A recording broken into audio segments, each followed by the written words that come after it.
การละบัดนี้ข้าพระพุทธเจ้าจะกระทำพิธีกัมพูชายาคพิธีตามคติประเพณีบันทิไสจารีตโบราณขอเดชานุภาพพิหารสัพพอำนาจธรรมสุจริตมหิทธิเทพทุกพระองค์จงประสาทประสิทธิกิจพิธีโดยอิสรานุภาพขอพรเท้าสหัสนัยเทวราชบรมอิสระโกศขอพรบรมพรหมทิศรมเหตวรสุรีศรีบรมมหิวราธิปไตยไกรลาภขอพรเท้าจตุเทวราชโลกปาลทิพวรวิสิทธิ์ขอพรเทพเรืองฤทธิ์สถิตทิพยสถานสัพพอนันต์จักรวาลภูภพไกรวัน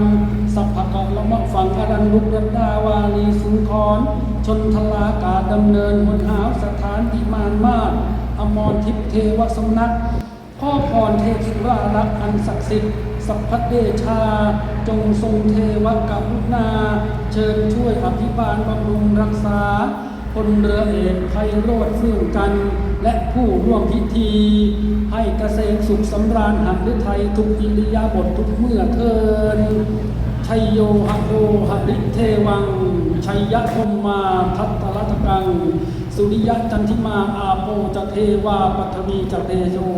วาโยตถาคมุงวรุณาวรุณาเทวาโสโมจะยัสสาสหเมตตาการุณากายิกา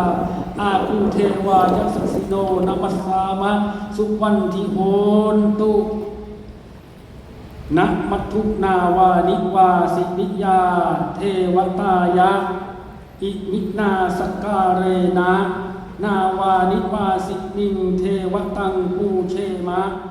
นะโมเม